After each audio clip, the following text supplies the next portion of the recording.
ምሽቱ 2 ሰዓት ጀምራችሁ ተኝታችሁ ካህናቱ ክርስቲያኖችን ጠብቅልን አብዛቸው ከተኙበት አስነሳቸው። አያችሁ እንዲህ ያለ ክርስትና አለ። እኛ ለጥብልን እንቅልፋችን እያኮራፋን በልተን ጠጥተን እኩሌታውም ሲዘፍን ለዓለም ይዘፍነው ሁላ እኮ የሚደንቃችሁ እኮ ክርስቲያንን ጠብቃቸው እየዘፈነ 24 ሰዓት ሱሪውን አውልቆ እንዲህ እያለ እየተጃጃለ ካህናቱ ግን ቤተ መቅደሱ ጠብቃቸው ይላል። ለንስሐ አብቃቸው እባክህ። እባክህ አትጥራቸው ያለ ሰዓት ቤታቸውን እንዳያጡ እባክህ። አይደንቅም? እውነት አንተ እባክህ ጠብቃቸው እያሉ ይህን 24 ሰዓት ሙሉ ለእኛ ሲጸልዩ፣ ለእኛ ሲያለቅሱ፣ ለእኛ ሲያዝኑ፣ ለእኛ ሲጸልዩ ያድራሉ። መምህራኑ በመዝሙሩ በማህሌቱ፣ ቀሳውስቱ በሰዓታቱ አያችሁ፣ ቀሳውስቱ ዲያቆናቱ በተልእኮ ሁሉም በማለት ሸብጸጋኪ በማለት አያችሁ። ይህ ነው አገልግሎታችንን። እኛስ ምን እያደረግን ነው? ስለ እውነት ስንመጣ ምን ይዘን መጣን? ባዶ እግራችን እጃችንና እግራችን ብቻ ይዘን ይህን ሲያደረጉ ያደረጉ ካህናት ጉሮሯቸው ደርቆ እግራቸው አብጦ አይደንቅም? ደማቸው ደርቆ እንቅፍ ስቡት እስቲ ለአንድ ሰዓት አሁን ቆሙ ብላችሁ ሽረክረክ ነው የምትሉት። አይደንቅም? እውነት ነው። ደማቸው ድረቅ ብሎ ነው የሚያጥሩ። እግዚአብሔር ነው የምናገራችሁ። ብርዱ ከዚያ ላይ ታዲያ እንዴ ያደረገው ካህናቱን፣ መምህራኑን፣ ቀሳውስቱን፣ ዲያቆናቱን አስራቱን በኩራታችን አውጥተን ማገልገል ነው የሚጠበቅብን። ስርቆት ነው የሚጠበቅብን። ታዲያ ይህ ሕፃን እኔ አላውቅህም አንተን አለው። ምንድነህ አንተ አለው። ንጉሥ ነኝ እኔ ንጉሴ አንድ ነው አለ። አያችሁ ንጉሳችን ስንት ነው? አንድ ኢየሱስ ክርስቶስ ነው። ደስ ይበላችሁ። የኛ ንጉሥ በቃ እሱ ነው። ፈጥሮ የሚያስተዳድር እሱ ነው። ፈጥሮ የሚመግብ እሱ ነው። ፈጥሮ የሚያዝን የሚራራ እሱ ነው። እኛ ምናልባት እንኳን ለሌላው ግን ሰው የአንድ የእግዚአብሔር ልጅ ነው። ዘር እየቆጠርን ነው እኛ ጭርሽ። እንዳሁንማ ደግሞ ዘር መቁጠር እንደው ምንድነው ዘር መቁጠር? እኔ እናንተን አልመስልም? እመስላለሁ አልመስልም? ንገሩኝ። እመስላችኋለሁ? አሁን ላሊበላ መጥቶ እንዳትሉኝ እንግዲህ ይሄ ነው። ላሊበላ የመጣ ነው። ላሊበላ እናንተ ሀገር አይደለም። ጎንደር እኔ ሀገሬ ነው። እውነት ነው የምነግራችሁ። ስለዚህ ሀገሬ ነው። እናቶቼ እናቶቼ ናቸው። እህቶቼ እህቴ ናቸው። ወንድሞቼ አባቶቼ አባቶቼ ናቸው። ለምንድን ነው ዘር መቁጠር?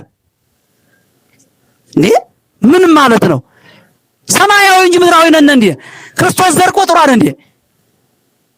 ለሕዝብም ለአሕዛብም እኮ ነው የመጣ። ለክርስቲያን ብቻ ነው እንዴ የመጣው ክርስቶስ?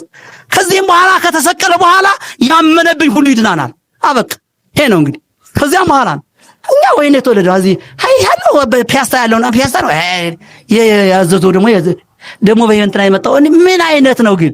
መከፋፈል የት ነው የመጣው? ይሄ ከየት ነው የመጣው? አስተምሮና እንዴ አባታችን አስተምሮና ነው። እውነት ነው የምነግራችሁ። በመስሪያ ቤት ተቀመጣችሁም እጅ እያያችሁ አትፈሩ። እውነት ነው የምነግራችሁ። አሮጌ ለብሶ አመጣ። እስቲ በሌላ ቀናት አለ ልንገራችሁ አንድ ታሪክ። አንድ ሰውዬ ሲሄድ ሲያመላልሰው ከዚያ በኋላ አንዱ ሰውዬ አየጅሉ ምን ሆነና አንተ እንደዚህ ሆነ የምትመጣው በእጅህ ናት አለው። ከዚያ በኋላ ሰውዬ ሐሳና ተብሏንኝ አጎንብሶ በእጁ እያለ ሄደ። ምን ሆነ ነው አንተ አለው። በእጅህ ናት ተብዬ።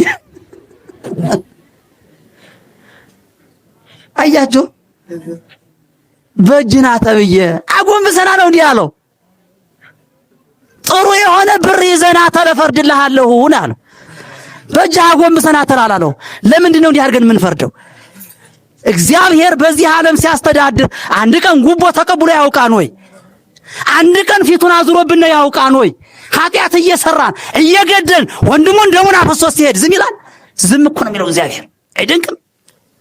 በኋላ ግን አነት ፍቅር ይላል። ዝም የሚል እንደመስላችሁ አይቶሃል ተመለሳችሁ? አረጋኝ ቀልድ ነው እንዴ? አላያችሁም የዘካርያስ እንዴት እንደመለሰው? በቤተ መቅደሱ ካህኑን አርደው ሲሄዱ 70 ዓመት ሙሉ ደሙ እየጮኸ 70 ዓመት ሙሉ በቤተ መቅደሱ ወልደ ዘካርያስ ወልደ በራክዩ ይላል። በ70 ዓመት ግን ሌላ ደግም ውሳኔና ደሙን መለሰለት እግዚአብሔር። አንዳንድ ጊዜ ሰው አየን አላየን ብለን የምናደርገውን ስርቆት ደና ሞባይል ይዞ አየነው እንዲህ ብለን ላጣ አድርገን ነው ሹ አሬ መድኃኒዓለም ያ ለምንድን ነው? ቆርቆሮ እኮ ነው። ምን ያደርግላቸዋል? መንግስተ ሰማያት ያገባን ሞባይል እንዴ? ለምንድን ነው እንዲህ የምናደርገው? እውነት የኛ ልጆች ስለሆኑ ነው። ከዚህ ይኖራንኙ አይታወቅም። እግዚአብሔር በቸርነት ጠርቶ ሊሆን ይችላል ብዬ እኔ እናንተ ታደርጋላችሁ ብዬ አይደለም። እውነት እናንተማ የተመረጣችሁ ናችሁ።